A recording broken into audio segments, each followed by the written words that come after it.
Hello students, welcome back to Science Online Classes. I am Jafar Basha, your science teacher. Dear students, today in this class we will study about the new topic which is called as evolution. So before moving to evolution, we have to know some aspects. The evolution is nothing but the new changes takes place. When there is a new changes will takes place during the reproduction. So we can see generally there are two types of reproduction: sexual reproduction and asexual reproduction. In the sexual reproduction, generally we can say the variations will take place between the generation to generation. And in the case of asexual reproduction, so in this situation also the variation will take place due to the errors during the copying of DNA. So it means we can say that the evolution is nothing but it is an inbuilt tendency to variation during the reproduction, both in case of errors of DNA copying and as a result of sexual reproduction. So it means we can say the evolution is a inbuilt tendency. Remember, the evolution is an inbuilt tendency to variation, means new changes, a new type of species during the reproduction. The reproduction, I told you two types. In the sexual reproduction, the variation can take place due to the errors of DNA copying, and in the sexual result of sexual reproduction also variations will take place. Understood everyone? So after understanding this evolution, we have to be taken example how that one variations will take place. Okay, let me see that one on the TP how the variation will takes place. Let's take an example. Consider a group of 12 red beetles living in some bushes with green leaves.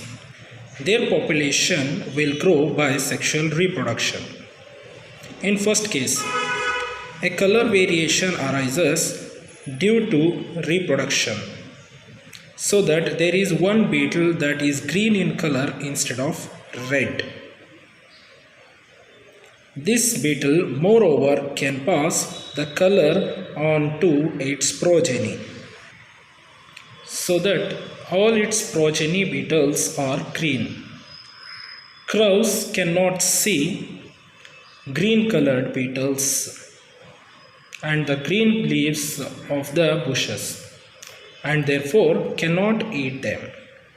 What happens then? The progeny of green beetles is not eaten, while the progeny of red beetles continues to be eaten. As a result, there are more and more green beetles than red ones in the beetle population. And you can see that all the red beetles will eaten by the crow, and the only green beetles left behind, they can survive in this condition because they have the chance of survival into this surrounding environment.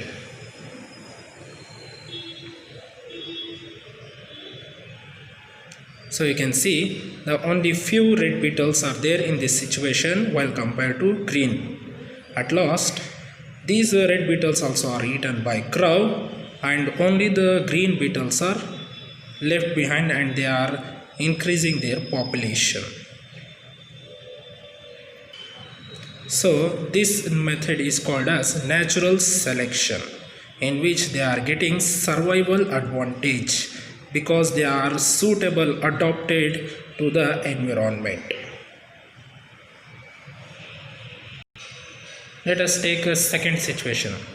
Again, the red color variation arises during reproduction, but now it results in a beetle that is blue in color instead of red. At this point, an elephant comes by and stamps on the bushes where the beetles live. This kills most of the beetles. By chance, a few beetles that have survived are mostly blue. The beetle population slowly expands again. but now the beetles in the population are mostly blue. So we can see that one, there is an accident type of a situation takes place in the second situation. So here there is no survival advantage, just it is an accident. So this type of survival is variation is known as genetic drift. So it is just an accident. In this type of two situations, one is natural selection, another one is genetic drift, in which the variations will occur and we can see easily.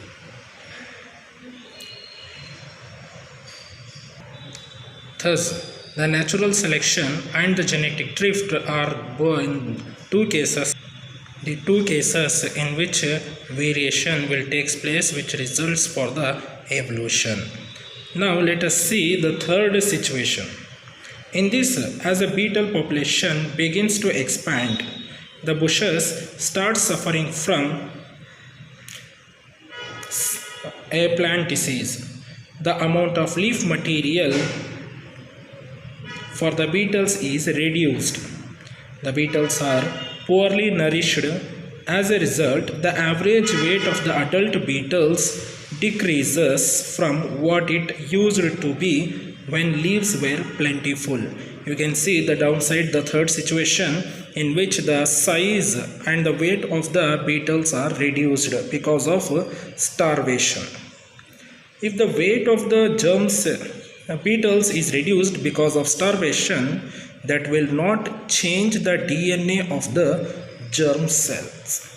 Therefore, low weight is not a trait that can be inherited by the progeny of a starving beetle.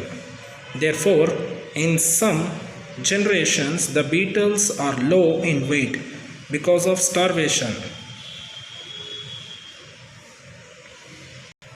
So another condition we can see, that is called as speciation. In this speciation,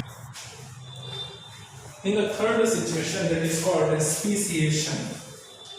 In that speciations, consider the same type of group of beetles will migrate from one place to another place. So here in these two conditions and two environments are there. In one environment there is a plenty of leaves with green leaves are there. In another situation a plenty of brown color leaves are there. So because of the different conditions, because of the different type of food habit there present, so there is a different type of variations will take place. When the migrant beetles will come back to its original place, we can see that there is a variation between the local beetles and the migrant beetles. So this is also a type of method where the variations will take place, which leads to the evolution. Understood? So overall what I am going to say that the evolution will take place in these three situations. One is natural selection, another one is genetic drift, and at last the speciation. So these are the three methods where the evolution will take place. Due to that evolution, we can see a new type of species with the new characteristics. Understood? Hope you understood. So in our next classes we will continue a new topic. Thank you, Anita.